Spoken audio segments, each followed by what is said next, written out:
करीब 1 साल पुरानी बात है। एक गांव में एक कार्यक्रम चल रहा था। इस कार्यक्रम में एक लड़के की नज़र एक लड़की पर पहुंच जाती है। जैसे ही उस लड़की को देखता है तो वो देखते ही रह जाता है। इसके बाद उस लड़के ने अपने ही परिवार की किसी महिला से कहा कि ये लड़की कौन है। उस महिला ने कहा कि क्या बात है, क्या तुम्हारी इससे शादी करा दें। जैसे ही लड़के से ये बात कही जाती है, वो लड़का एकदम मुस्कुरा जाता है, शर्मा जाता है और चुपचाप वहाँ से निकल जाता है। लेकिन उसकी ज़िंदगी का सबसे खूबसूरत वो दिन होता है जब उसी लड़की का रिश्ता उस लड़के के लिए आता है। उसके बाद उसकी खुशी का कोई ठिकाना नहीं था और वो एक इंतज़ार करने लगता है उस दिन का कि कब शादी हो। इसके लिए भी दोनों परिवार आपस में बैठते हैं और बैठने के बाद तय कर रहे थे कि शादी करनी कब है। अप्रैल 2025 में एक डेट निकलवाई जाती है कि अप्रैल में शादी करेंगे। तभी लड़की वाले और लड़के वाले फिर सहमति बनाते हैं कि एक काम करते हैं, 1 महीना ज़्यादा हो जाएगा, क्यों ना इस समय को थोड़ा सा घटा दिया जाए, यानी कि मार्च में शादी करते हैं। और इसकी तारीख तय कर ली जाती है 7 मार्च 2025। शादी होती है धूमधाम से। लड़का इतना खुश था कि जब घुड़चढ़ी हो रही थी तब दोस्तों के साथ डांस करना शुरू कर देता है, और जब बारात चढ़ रही थी तब भी वो डांस कर रहा था। और इतना खुश था कि दुल्हन को लेकर जब घर पहुंचता है, दोनों सुहागरात मनाने के लिए कमरे में जाते हैं। अगला दिन निकलता है और पता चलता है कि दूल्हा और दुल्हन दोनों की ही मौत हो चुकी है। जैसे ही दरवाज़ा खुलता है, इसके बाद ये बात अब ना केवल इस घर में थी, बल्कि जहाँ जहाँ तक अखबारों के वेब पोर्टल की या न्यूज़ की एक पहुँच होती है, वहाँ वहाँ तक पहुँच जाती है ये खबर। अब लोग ये जानने में जुट जाते हैं कि आखिरकार दूल्हा दुल्हन जब इतने खुश थे तो उनकी मौत का क्या कारण रहा था। आज की इस कहानी के माध्यम से जानने की, समझने की कोशिश करते हैं कि आखिरकार दूल्हा दुल्हन के साथ उस सुहागरात की रात में हुआ क्या था कि दोनों की मौत हो जाती है। आदाब, नमस्कार, सत श्री अकाल। मैं उस्मान सैफी। आज की जो सच्ची घटना मैं आपको सुनाने जा रहा हूँ, ये सच्ची घटना है उत्तर प्रदेश का। एक ज़िला है अयोध्या, और अयोध्या ज़िले का ही एक थाना लगता है कैंट। दरअसल कैंट थाना क्षेत्र का एक जगह है, इलाका है, जिसका नाम है शहादतगंज मुराबन टोला।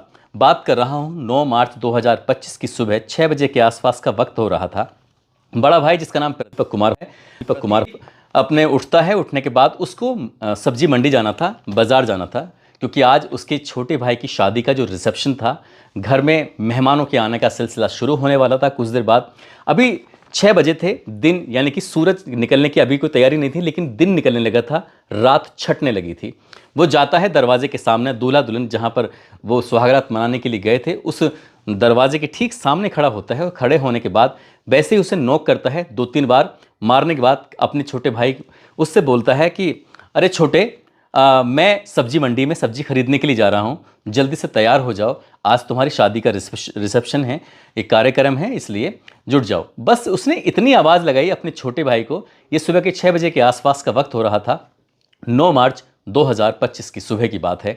वो यहाँ से चला जाता है, लेकिन जब उसने आवाज़ लगाई थी, जो घर की महिलाएं थी वो जाग चुकी थी और अपने अपने जो कामों में लग चुकी थी, क्योंकि दिन में आज जो प्रोग्राम था, रिसेप्शन था, उसकी तैयारी में सभी को साथ हाथ बढ़ाना था, इसलिए प्रोग्राम को अच्छा जो बनाना था। जब 6 बजे भाई कह के चला जाता है और 7 बजे तक कोई आहट नहीं होती, कोई अंदर से निकलता नहीं है, दरवाज़ा खुलता नहीं है, तभी परिवार की एक महिला बोलती है कि क्या बात है, इतने दिनों से इंतज़ार कर रहे थे, ये लगता है कि आज दरवाज़ा नहीं खोलने वाले हैं। और बस आपस में महिलाएं एक दूसरे से ऐसी कानाफूसी करने लगती हैं, मजाकिया स्वर में ऐसी बात करने लगती हैं, क्योंकि औरतें कुछ इस तरह की जब मजाक करती हैं तो ऐसी मजाक चल रही थी। लेकिन जब और आधा घंटा बीत जाता है, इनकी 7:30 बजे के आसपास का वक्त था सुबह के, तब एक लड़की ने जो खिड़की थी उससे झांक कर देखने की कोशिश की कि आखिरकार दूल्हा और दुल्हन, दरवाज़ा खुल नहीं रहा है, दोनों के दोनों अंदर क्या कर रहे हैं।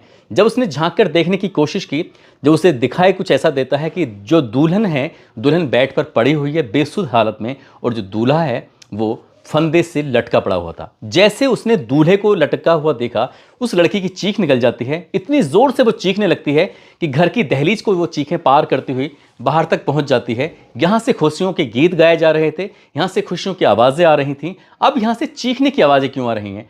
जैसे ही दूल्हे की माँ को ये बात पता चलती है, दूल्हे की माँ का रो रो कर बुरा हाल हो जाता है। दूल्हे की बहनों को जब ये बात पता चलती है, उनका भी रो रो कर बुरा हाल हो जाता है। बुआ हो या चाची हो या बहन हो या परिवार के जो भी सदस्य हों, उन्होंने उस खिड़की से झांक कर जब देखने की कोशिश की कि दुल्हन बेसुध उस बेड पर पड़ी हुई है, दूल्हा फंदे पर लटका हुआ है। रोते रहे, चिल्लाते रहे, चीखते रहे, और चीखों की आवाज़ ये कुछ देर के बाद पुलिस के कानों तक भी पहुंच जाती है। पुलिस मौके पर आती है। इससे पहले कि पुलिस मौके पर आती है, दरवाजे को तोड़ा जाता है और तोड़कर दरवाजे को उन दोनों को जल्दी से हॉस्पिटल लेके जाते हैं। और हॉस्पिटल ले जाने के बाद डॉक्टर साहब से कहते हैं कि चाहे पैसा कितना भी खर्च क्यों ना हो जाए, लेकिन दोनों को बचा लीजिए।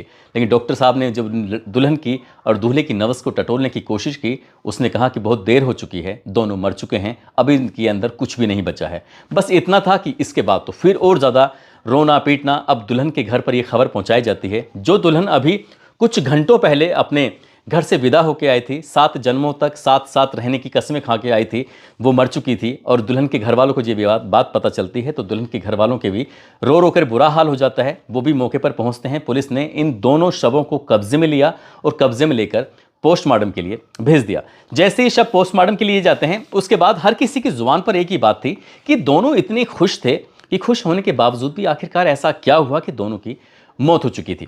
दरअसल कहानी शुरू होती है एक लड़की जिसका नाम है शिवानी, जिसकी उम्र लगभग 22 साल के आसपास। इसके पिता का नाम मंतूराम पासवान, जो कि खंडासा के डीली सरैया की रहने वाली होती है और ये अपने बहन भाइयों में सबसे बड़ी थी। इसकी एक बहन और है, एक भाई और है, उनकी अभी शादी नहीं हुई थी। लेकिन जो इसके पिता हैं, जिनका नाम मंतूराम पासवान है, जो कि दिल्ली के नारायण में रहकर कपड़े सिलने का काम करते थे। 8वीं तक पढ़ी हुई लड़की अपने पिताजी के साथ ये ऐसे ही काम करती थी और बहुत ज़्यादा होशियार, होनहार, देखने में खूबसूरत, सब कुछ इस घर में अच्छा था। लेकिन ये अपने गांव से दूर दिल्ली में रहकर ये काम करते थे।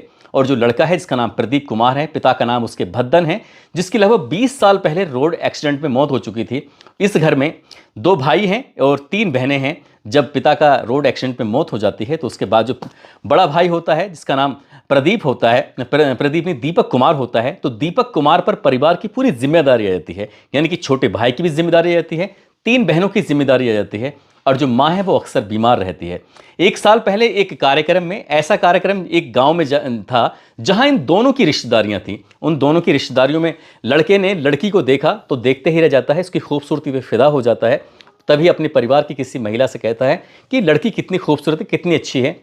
वो महिला इस बात को सुनने के बाद उसे आश्चर्य नहीं होता बल्कि खुशी होती है कि इन दोनों ने एक दूसरे को देखा है, आंखों ही आंखों में पसंद कर लिया। उस लड़की से जब बातचीत की जाती है, जैसे लड़का शर्मा कर वहां से चला जाता है तो लड़की भी शर्मा के चली जाती है। उसके बाद उस लड़की के पिता मंतूराम पासवान से बातचीत की जाती है। जो उसका प्रदीप का बड़ा भाई होता है दीपक कुमार, इन दोनों की आपस में बातचीत होती है और बातचीत होने के बाद इस रिश्ते में आगे की बुनियाद रखी जाती है।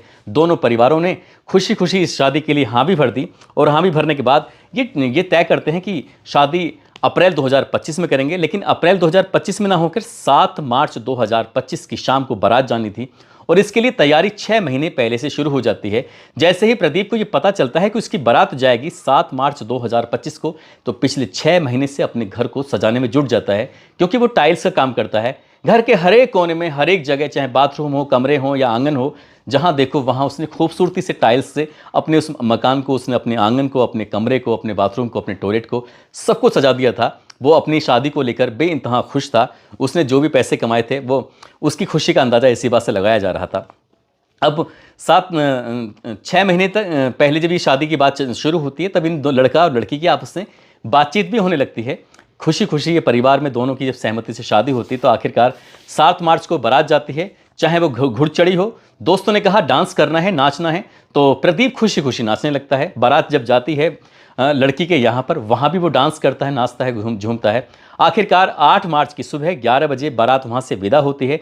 विदा होने के बाद उसके गांव यानी कि खंडासा के डीली सरैया से 1 बजे बारात शहादतगंज मुरावन टोला में पहुँच जाती है और 1 घंटे बाद यानी कि 2 बजे के आसपास दुल्हन का स्वागत किया जाता है। जो महिलाएं इकट्ठा थीं, सबने उसको जिस हिसाब से स्वागत कर सकते थे, उन्हें जो भी देना था, गिफ्ट देना था या फिर उसको गीत गाए जा रहे थे, इस हिसाब से ये सब चलता है। उसके बाद शाम को पूजन होता है। पूजा होने के बाद रात के 11 बजे तक घर की महिलाएं थीं, जो भी मेहमान इकट्ठा हुए थे, उन सब ने गीत गाए, गाने गाए और ढोलक बज रही थी। ये रात के 11 बजे तक इस तरह से प्रोग्राम चलता रहा। रात के 12:30 जैसे ही बजते हैं, अब दुल्हन से कहा जाता है कि तुम अपने कमरे में जाओ, सुहागरात मनाओ। जैसे ही दुल्हन को उस कमरे में भेजा जाता है सुहागरात मनाने के लिए, दूल्हा भी पीछे से चला जाता है। रात के 12:30 बजे के आसपास के वक्त हो रहा था। अब जब पुलिस ने इस लाश को कब्जे में लेकर पोस्टमार्टम के लिए भेजा था तो पता चलता है कि दुल्हन का तो गला दबाकर हत्या की गई है और दूल्हे ने खुद अपनी जीवन लीला समाप्त की है। अब पुलिस ने इस मामले की जांच पड़ताल करने की कोशिश की तो पुलिस को एक मोबाइल मिला। मोबाइल में एक मैसेज मिला, जो कि मोबाइल खुद उस लड़के दूल्हे का था, प्रदीप का। और जो मैसेज भेजा गया था तो खुद उसने अपने ही मोबाइल से वो मैसेज भेज दिया था। हालांकि दुल्हन अपना मोबाइल लेकर नहीं आई थी, उसने अपने मायके में ही उस मोबाइल को छोड़ दिया था। और उस मोबाइल में जो मैसेज लिखा हुआ था उसमें उस लड़की की पुरानी जिंदगी की पुरानी कहानी के बारे में कुछ ऐसा लिखा हुआ था, जिसको लेकर वो 11 बजकर रात के 45 मिनट के आसपास उसने मैसेज किया था अपने ही मोबाइल से दूसरे मोबाइल पर। और जैसे ही स्वागत मनाने के लिए 12:30 बजे रात के कमरे में जाता है तो सबसे पहले जाकर उसने पत्नी को वो मोबाइल दिखाया, मैसेज दिखाया कि देखो ये सब क्या है, कौन है ये लड़का जो तुम्हारे बारे में मेरे लिए मैसेज भेज रहा है। बस ये सिलसिला 12:30 बजे बातचीत का शुरू होता है और रात के 3 बजे तक आपस में दोनों की बातचीत कुछ इस तरह से अंदर अंदर क्या कहानी पक रही थी, क्या लड़की ने अपनी ज़िंदगी के पुराने पन्नों को खोल कर रख दिया था, इस बात का सिर्फ अंदाज़ा ही लगाया जा रहा है। रात के 12:30 बजे ये कहानी शुरू होकर 3 बजे उस लड़की की वो गला दबाकर खुद हत्या कर देता है। और उसके बाद जब 1 घंटे तक वो सोचता है शायद उससे कुछ गलत हो गया है, उसे एहसास होता है, उसके बाद फिर अपनी भी जीवन लीला समाप्त कर लेता है। और 9 मार्च 2025 की सुबह लगभग 7:30 बजे के आसपास उन दोनों की लाश सोहरात वाले कमरे में जब मिलती है तो घर में हाहाकार मच जाता है, कोहराम मच जाता है। और इस बात को, इस घटना को लेकर लोगों में चर्चा का विषय बन जाता है कि आखिरकार ऐसा क्यों हुआ, क्या हुआ। सबके सब हर तरह तरह से अंदाज़ा लगा रहे हैं।